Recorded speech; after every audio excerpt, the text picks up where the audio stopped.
तिरंगा लाइटें जो आप कह रहे हैं लगी हैं, वो आधे से ज़्यादा लाइटें फ्यूज हो भी चुकी हैं। तो सिरसा का दिल कहा जाता है जैसे ऑटो मार्केट को, तो ऑटो मार्केट में विकास होने का वादा किया हो इतने सालों से भी यहाँ पर इंडस्ट्री लगाई जाएंगी, यहाँ पे इसको विस्तार किया जाएगा, पर ये विस्तार यहाँ ना करके शहर से बाहर हिसार रोड, डबल रोड को इसको विकसित किया जा रहा है। तो ऐसा क्यों हो रहा है? ये आम जनता को जागरूक करने के लिए स्पेशल ये वीडियो, ये इंटरव्यू रिकॉर्ड किया गया है। सिरसा की आम जनता, भोली वाली जनता जो इंतजार कर रही है, सालों से इंतजार कर रही है भी सिरसा का विकास होगा, सिरसा का कोई वाली वारस आएगा जैसा जो सिरसा को संभाल लेगा। इतने सालों से राज करने के बावजूद भी सिरसा का विकास अभी तक नहीं हुआ, और जो कार्यकाल जो चलता आ रहा है, जो विधायकों का, जो यहाँ के नेताओं का, वो क्यों ऐसा करते हैं? अभी जो लास्ट वाले 6 महीने और 1 साल होता है उसी में विकास करते हैं, जो बाकी साल होता है उसमें विकास क्यों नहीं करते वो? नमस्कार दोस्तों, मैं हूं आप सबकी आवाज़ सनी सिंह। आज एक ऐसा गरमाया मुद्दा आपके सामने लेके आया हूं सिरसा के विकास को लेकर।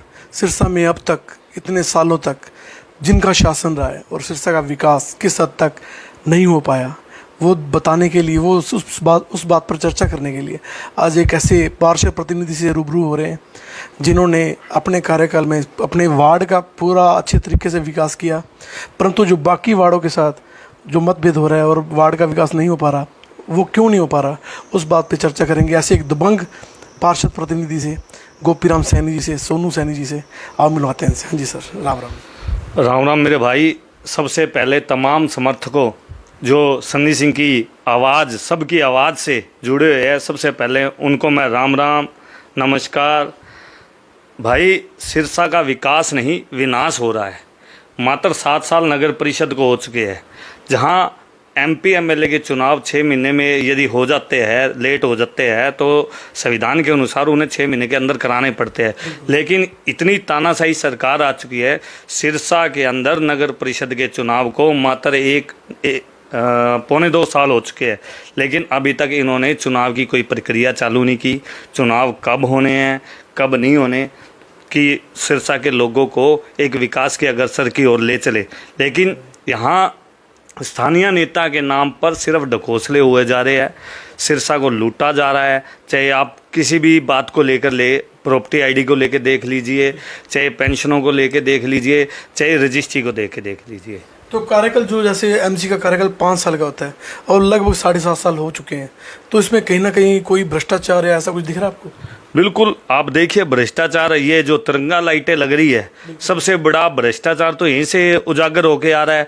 जो अब 150 लाइटें अब इन्होंने पास की है, उससे वो सबसे बड़ा भ्रष्टाचार है। दूसरा, जो सड़कें हैं, अभी 10-10 करोड़ के जो टेंडर लग रहे हैं, वो किन वार्डों में लग रहे हैं? किस वार्ड से आपने, किसी पार्षद ने, निवर्तमान पार्षदों से आपने लिस्ट मांगी? क्या आप अपनी मन मर्जी से टेंडर लगा रहे हो? अब तिरंगा लाइटें जो आप कह रहे हैं लगी हैं, वो ज़्यादातर देखा जा रहा है शहर, और आधे से ज़्यादा लाइटें फ्यूज हो भी चुकी हैं। और उसके अलावा जो 31 वार्ड सिरसा के, उनके लिए, सबके लिए 10-10 लाइटें आई हुई हैं उसके लिए। तो किन वार्डों में इनकी जो डिलीवरी की गई? हमेशा भारतीय जनता पार्टी अपने आकाओं को खुश करने के लिए ऐसे ऐसे कारनामा करते आ रहे हैं। जिस तरह से आपने देखा, अमित शाह जी ने आना था, भारतीय जनता पार्टी के आका ने आना था, किस तरह से वहाँ के जो जनता भवन रोड को इतनी सुंदर सजाया था, इतनी अच्छी सफाई की हुई थी कि ऐसा लग रहा था कि हम बाहर आ चुके हैं। और आज वहीं हालात जाके देख लीजिए, जिस शेड के नीचे वो प्रोग्राम था, आज उस शेड की छतें तक गायब हो चुकी है और किसी ने भी उसकी ओर ध्यान नहीं दिया।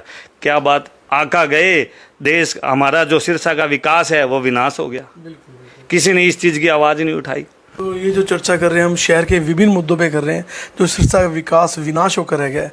सिरसा की आम जनता, भोली वाली जनता जो इंतजार कर रही है, सालों से इंतजार कर रही है भी सिरसा का विकास होगा, सिरसा का कोई वाली वारस आएगा जैसा जो सिरसा को संभाल लेगा। इतने सालों से राज करने के बावजूद भी सिरसा का विकास अभी तक नहीं हुआ, और जो कार्यकाल जो चलता आ रहा है, जो विधायकों का, जो यहाँ के नेताओं का, वो क्यों ऐसा करते हैं? अभी जो लास्ट वाले 6 महीने और 1 साल होता है उसी में विकास करते हैं, जो बाकी साल होता है उसमें विकास क्यों नहीं करते वो? क्योंकि हमारी सिरसा की जनता विकास नहीं चाहती। सिरसा की जनता हमेशा से जाति के नाम पे वोट डालती है।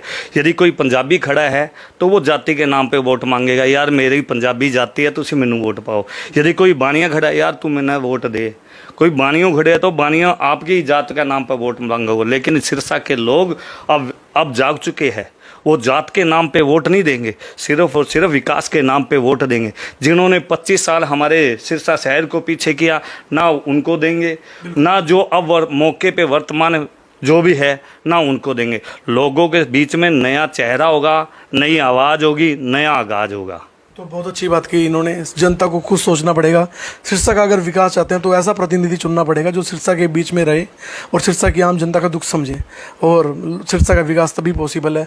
और सिरसा में जो भी लोग अपनी शहर के विकास ना होने की वजह से जो परेशान है, शहर में खड्डे हैं, सीवर का पानी आ रहा है, पीने का पानी बेकार आ रहा है, और भी काफ़ी मुद्दे हैं, वो अपनी वीडियोज़ वगैरह बना के हमें जरूर भेजें हमारे नंबर पर। आपने देखा किस तरह से तीन दिन पहले हमारे हरियाणा प्रदेश के मुख्यमंत्री ने एक घोषणा की कि जो रजिस्ट्रियां हैं वो एसडीएम और डीआरओ करेंगे। लोगों को किस तरह मूर्ख बनाया गया। ये घोषणा नहीं है, ये पहले से पावर है एसडीएम और डीआरओ के पास कि यदि तहसीलदार वहाँ उपलब्ध नहीं है तो डीआरओ उसको रिकमेंडेड करता है, रजिस्ट्रियाँ करते हैं। एसडीएम मार्क करता है तो तहसीलदार उसकी रजिस्ट्रियाँ करता है। पहले से पावर है। मुख्यमंत्री मेरे हरियाणा प्रदेश को झूठ बोलकर लूट रहे हैं। यदि आपने कोई रजिस्ट्रियों के नाम पे एसडीएम और डीआरओ को पावर दी है तो आप रजिस्ट्री खोलने की पावर दीजिए।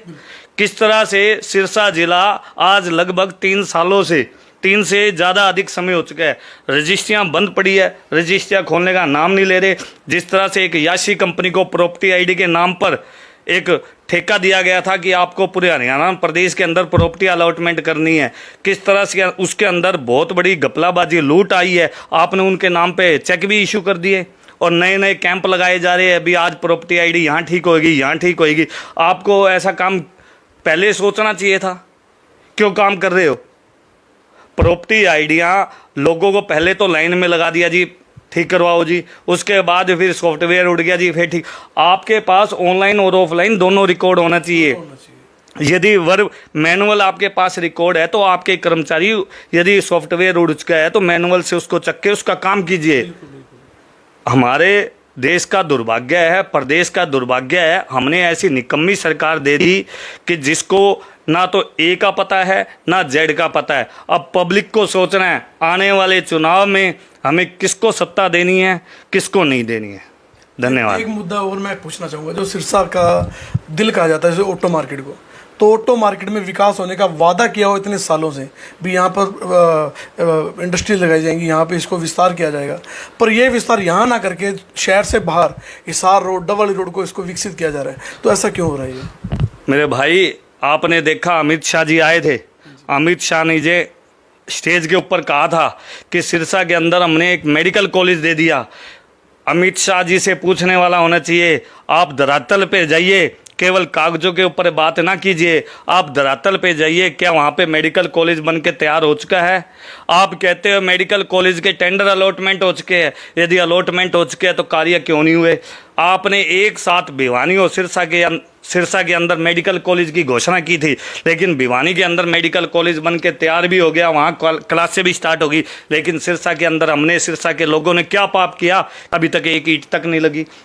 दूसरा, आप कहते हो ऑटो मार्केट एक हब है, एक दिल है, एक हार्ट है। बिल्कुल है।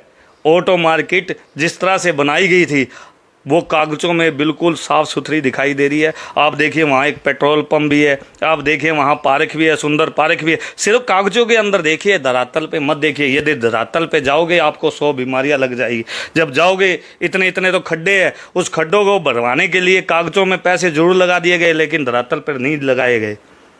किस तरह से नगर परिषद के ईओ ने बहुत बड़ा घपला करा है। यदि जांच की जाए, ईओ सबसे मेन मुखिया इसमें शामिल होगा, क्योंकि सिरसा की नगर परिषद को लूटने और घसीटने का काम यहाँ के स्थानीय ईओ ने किया है।